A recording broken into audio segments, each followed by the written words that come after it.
ગઈકાલે સીઆઈડી ક્રાઇમે મોડાસાની કેકે એન્ટરપ્રાઇઝ સામે પોલીસ ફરિયાદ દાખલ કરી હતી અને જે બાદ આજે કેકે એન્ટરપ્રાઇઝની ઓફિસ ખુલી હોવાનું સામે આવ્યું. જોકે ઓફિસમાં કોઈ પણ કર્મચારી ન હોવાનો પણ ખુલાસો થયો છે, જેથી સીઆઈડી ક્રાઇમ કેકે એન્ટરપ્રાઇઝમાં તપાસ કરી શકે છે.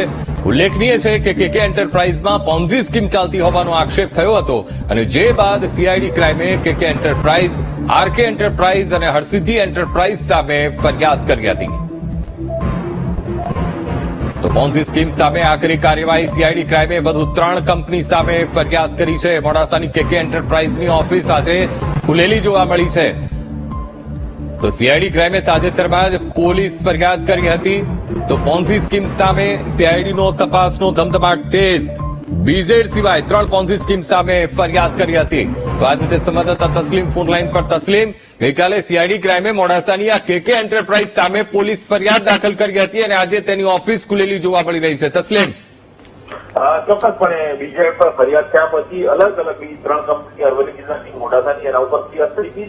પરંતુ આ ફરિયાદ થયેલી 3 ઓફિસોમાંથી એક ઓફિસ કેકે એન્ટરપ્રાઇઝના આજે તાળા ખોલ્યા હતા અને એના જે માલિક હતા એ મીડિયા સામે આવ્યા, બીટીવી સાથે પણ વાત કરી હતી.